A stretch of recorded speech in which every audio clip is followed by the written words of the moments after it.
What it do? What's the deal? Hey, welcome back to another Cam Lucci reaction. Today we got a crazy ass possessed exorcism, demonic, all that scary shit. We got it in this one. It's called The Possession. I've never seen this shit. I've never heard of it. I guess it came out like 2012, 2013. I never even knew of this movie. So basically it's a girl who gets a box that opens the box and Pandora. You know what I'm saying? There's some crazy shit about to go on with this one. Thank y'all for tapping in and tuning in. If you're new to the channel, just go ahead and subscribe, man. Show some love. It's free. It's not a dime, a nickel, a penny. It don't cost nothing. Just press the subscribe button. And then hit the notification bell so you can see every time I drop some new. Let's get it. The child discovered a cursed box and unwittingly released the demon sealed within it. The film begins by showing an old woman cleaning her house. For a moment, her eyes are drawn to a wooden box in her living room.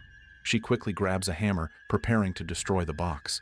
But suddenly, something invisible attacks her, causing several of her bones to break. Ooh.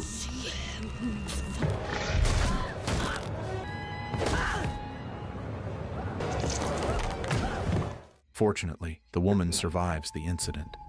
The scene then shifts to a man named Clyde, who is spending time with his two daughters, Hannah and her younger sister, Emily. That bitch survived paralyzed. Like, bro, that bitch is dead, bro. I don't give a fuck what you talk about. Clyde and his ex-wife, also the mother of Hannah and Emily, Stephanie, had decided to get a divorce. The reason was, hey, she's the feds, bro.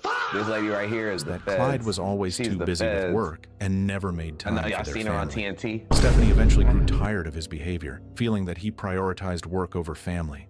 3 months earlier, their divorce was finalized.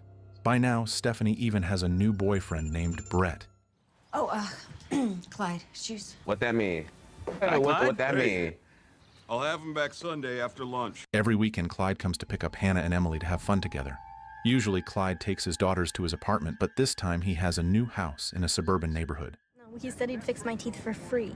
Kelly Kitsch's first annual Domco Ryan Celebrity Is our new house. When they arrive at the new house, both Hannah and Emily are visibly excited. They are amazed by how beautiful the place is. That evening, they enjoy dinner together while having conversations as a family. Cheers. Your lives.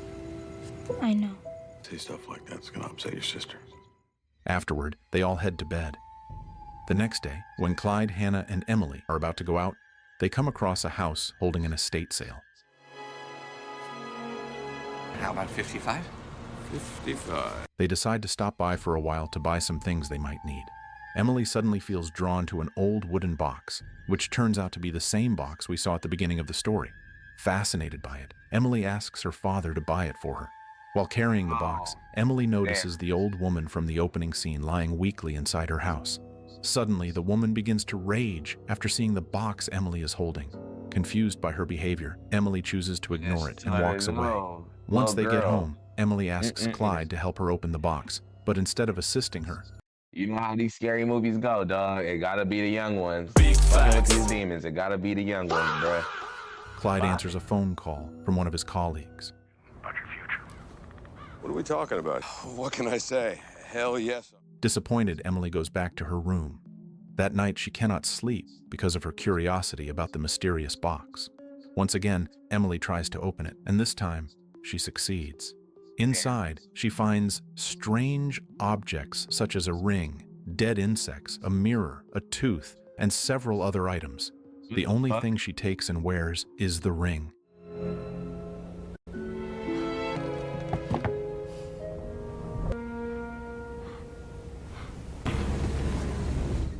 The next morning, Emily and Clyde are startled by Hannah's terrified screams. Hannah hysterically shouts because she finds insects inside her room, prompting Clyde to rush in and kill them. Ever since Emily opened the box, she starts to feel strange. She zones out more often and lacks energy in everything she does. Always bring it fear. After the weekend ends, Clyde takes Hannah and Emily back to Stephanie's house. He feels a pang of sadness because he can no longer spend time with his family the way he used to. Now Clyde spends his days alone with no one by his side. Hello? Time passes, and soon another weekend arrives. Man, let me find out bro got a solid jumper though. He out there shooting the shit, man. Let's go. Broski over there said, fuck it, I'm gonna go play some basketball real quick. You know what I'm saying? My nigga out there. Time passes, Let's and go. soon another weekend arrives. Clyde picks up Hannah and Emily again and brings them to his house. He asks his daughters to go inside first while he carries their belongings. Hannah and Emily are shocked to see Clyde's house in a messy state, as if someone had broken in. When Clyde checks, he discovers that it was only the work of a raccoon. That night, Damn. as Emily sleeps, she hears the Don't do voice of a this. mysterious entity calling her name, and the strange box begins to open on its own. The next morning, after preparing breakfast, Clyde calls out to Emily several times to come and eat, but she never shows up. Reluctantly, he goes to her room and is shocked to see Emily's reflection in the mirror, as if she is possessed by something. However, when he approaches her, it turns out to be only his imagination. At the dining table, Emily behaves strangely, devouring the food quickly without chewing. And he's got like the most obnoxious voice ever. Mom's making her get Em, slow extensions, down. and they use real human hair as wigs. And I mean, Concerned, Clyde asks her to eat more slowly, but instead Emily stabs his hand with a fork. Disturbed by her extreme behavior, Clyde sends Emily back to her room. Hannah, as Emily's older sister, is left deeply confused by her sudden change. Later that night, while Hannah is brushing her teeth, she notices insects flying around. Tracing their source, she realizes they are coming from Emily's room. Clyde immediately just chilling. rushes in and pulls Emily out of the room. Seeing the insects swarming out of Emily's bedroom, he quickly calls pest control. Afterward, Clyde takes Emily and Hannah back to Stephanie's house. He then asks Stephanie if Hey, at that moment, opening the door and seeing your daughter chilling on her bed while these bugs are just flying around, like these niggas is just living inside her room regularly. I'm taking you to a fucking church. she's ever noticed Emily acting no. strangely, because lately That's Emily has crazy, been just behaving no. very differently when staying with him. Emily used to be a cheerful child, but now she has become withdrawn and gloomy. Stephanie believes Emily's change in attitude is simply a result of their divorce, and that she just needs time to return to normal. It ain't it, P. It ain't it. It's A not few it. days later, Clyde becomes too busy with work and forgets that he is supposed to attend Hannah's dance recital. He quickly calls Hannah to apologize, but she is already deeply disappointed and refuses to speak with him, instead handing the phone to Emily. During their conversation, Emily tells Clyde not to touch the box in her room, insisting that only she is allowed to handle it. When Clyde gets home, curiosity takes over, and he wonders what makes the box so special that Emily forbids anyone else from touching it. He opens the box and finds only old, worn objects inside. Later, Emily asks Clyde to bring her box to Stephanie's house, but worried that someone might take it, she decides to take the box to school instead. Without realizing it, one of her classmates touches the box, which enrages Emily, causing her to attack the student. Fortunately, her homeroom teacher intervenes to stop the violence. Because of Emily's behavior, the school principal and her homeroom teacher summon Clyde and Stephanie. They explain that Emily has been acting very strangely over the past few weeks, and her violent outburst has gone too far. As punishment, Emily is disciplined and her box is temporarily confiscated by the teacher. That night, while the teacher is alone in the classroom, curiosity drives him to open the box. Suddenly, he is attacked by an invisible force, causing Hey, that's a female. him to fall That's a from a great female. height and die instantly. Damn. The following day, Clyde has lunch with Emily. Strangely, despite her teacher's death, Emily shows no sadness at all. Instead, she urges Clyde to retrieve her box from the classroom, saying that it is very important to her because her new friend lives inside it. Puzzled, Clyde asks Emily if he can meet this new friend, but Emily explains that even she cannot see the entity, let alone anyone else. Hearing this, Clyde becomes convinced that both the box and Emily's so-called friend are the source of her problems. He believes that if Emily had never brought the box home, she would not have changed so drastically. Clyde is certain that the friend inside the box is influencing Emily to act violently and aggressively, so he decides to get rid of the box. Good job. When they arrive home, Emily immediately asks about the whereabouts of her box. Clyde tells her that he has thrown it away because he believes it is harmful to her. Hearing this, Emily becomes furious and demands that Clyde reveal where the box is. She then deliberately injures herself in front of Clyde, making it appear as though he had hit her, so that Hannah will believe he is responsible. Emily then runs out of the house to the spot where the box was discarded.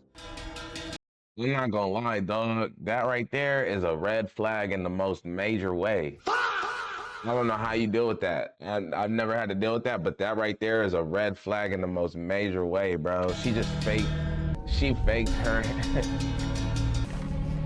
This is epic. This is After epic. retrieving it, she is seen speaking to an invisible entity.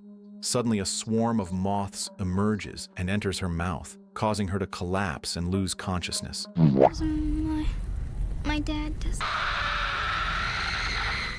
Clyde quickly carries Emily back home, but to his shock, Stephanie arrives at the house with several police officers. It turns out Hannah had called her mother, claiming that Clyde had been violent toward Emily. As a result, Clyde is accused of abuse. Hannah testifies that her father struck Emily, and when the doctor examines her, bruises are found on her fingers. In reality, Clyde never harmed her. The bruises were caused by the This is ring from the crazy. box. This is Despite intense. this, Clyde is charged, and the court rules that he is no longer allowed to see his daughters. Clyde tries to explain the truth to Stephanie, but she's already furious It's and all refuses to bad. listen to anything he has to say. Now Clyde has only one goal: to uncover the origin of the box that has changed Emily. He meets with a history professor at a university to ask about the box's background. From the professor's analysis, the He said, this box is from Dr. Mamuwalde. box is identified as a Dybbuk box, created around the 1920s in Poland by Jewish people. In Jewish damn. belief, particularly within the African Hasidic on the sect, screen. I a thought it was Dybbuk African box shit. was used to seal away a malevolent spirit whose power rivaled that of a demon.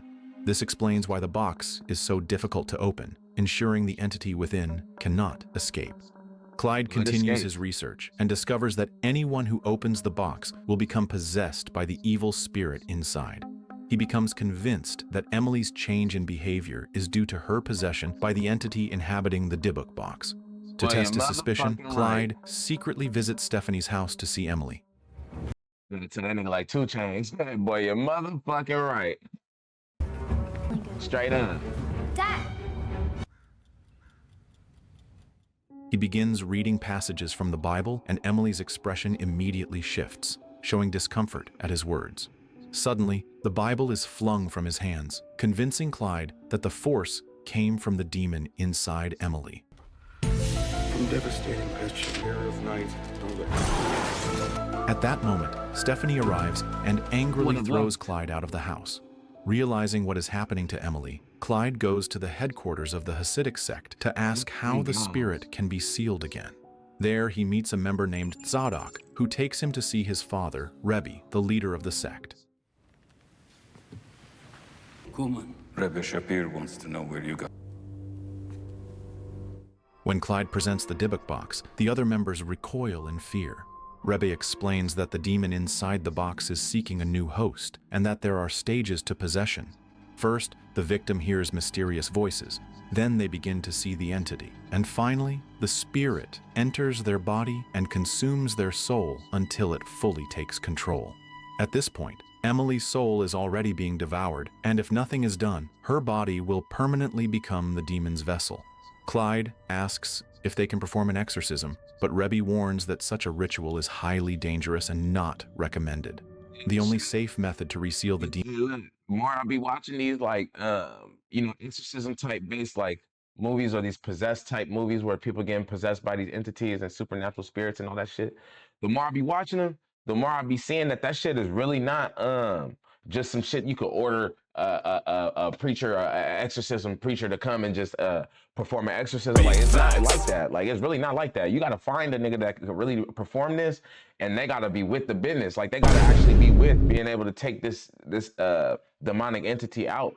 Like, they got to mentally prepare for this shit. They got to come with all they stuff. Like, it's not easy, bro. Like, so this is a fucked up situation. You know what I'm saying? It's very fucked up. demon inside the Dybbuk box is by calling its true name. But unfortunately, no one knows what it is.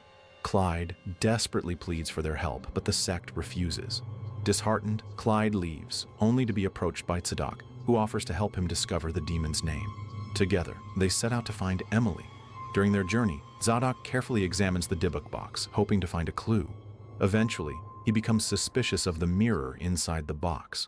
When he smashes it, they finally uncover the demon's name, Abazu, a female spirit known for abducting children. There has to be a name, Abazu. Meanwhile, at Stephanie's house, she hears strange noises coming from the kitchen. When she checks, she finds Emily behaving erratically, smashing objects in a violent outburst.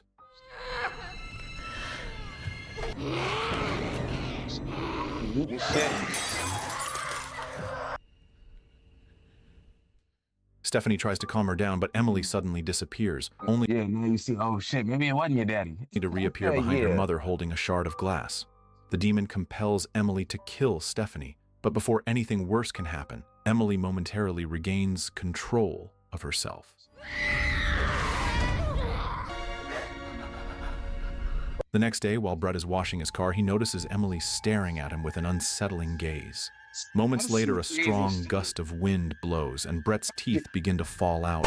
She wearing in the motherfucking, man, if you don't knock it the fuck off, dog. Moments later, a Look at this girl, bro.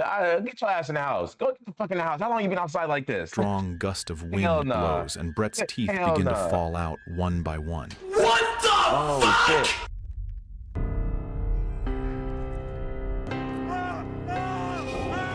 Horrified, Brett flees from Stephanie's house.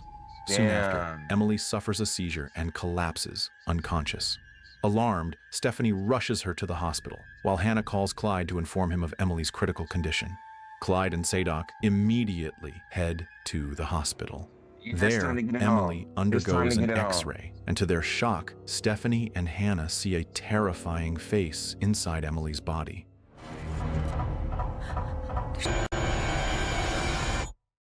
Yeah, Stunned, okay, you can see it. Stephanie You notice cannot it. But what does this tell y'all, man? No garage sales. We're not buying no fucking jewelry boxes, no motherfucking dressers, no none of that shit. No garage sales, nigga. comprehend You don't want how it, such a I thing don't is want it. possible. Shortly after, Clyde and Zadok arrive, and Clyde explains to Stephanie that Emily is possessed by a powerful demon. He and Zadok intend to perform a sealing ritual to trap the spirit once more. Desperate least she to was able to save see her it inside daughter, from the Stephanie X-ray. agrees, and they move Emily to a quiet, isolated room. This essence will bind the prayer. This belongs Zadok prepares good the looking ritual out. to summon the He's finna demon, die, but but good looking out Abazu for helping, fights homie. back fiercely, overwhelming Yeah, he- everyone present. No, they're not. Everybody ain't finna survive in this. Just a heads up. Sorry to be a spoiler. Niggas about to die. You about to see somebody die.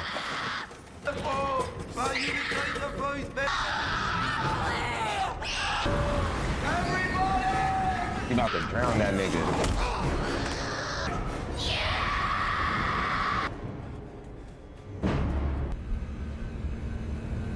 It's over. It's the wrap. She's dead, bro. She is taking over all the way. In a desperate act, Clyde forces the demon to enter his own body instead. Guys, this is not right. Okay.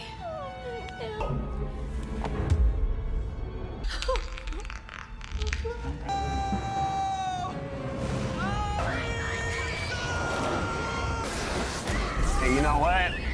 I'm not gonna lie to you, bro. I'd have did the same thing, bro. That's all you can do in that situation. I'm not gonna lie to you. I'm not gonna lie to you. I'd have had to do the same thing, bro. There's nothing else that you could do, really. Like, you know what I'm saying? It was over. It was over, bro. He was about to see his daughter gone for the rest of his life. You know what I'm saying? And that's not how it's supposed to go. You know, I'm supposed to be gone before my daughter dies. You feel me? So, damn. He a good man for that, bro. Yeah, I want to see how this turn out. He might die. Somebody's gonna die, bro. Zadok quickly chants prayers and calls out Abazu's name, compelling the demon to retreat back into the box. At last, Whoa, the you see spirit that? is successfully sealed again. That's crazy. That's crazy. You The seen that next little day, mother? Clyde feels overjoyed because Emily has finally been freed from the terror of the evil spirit. Nigga look like Dobby, nigga look like Dobby.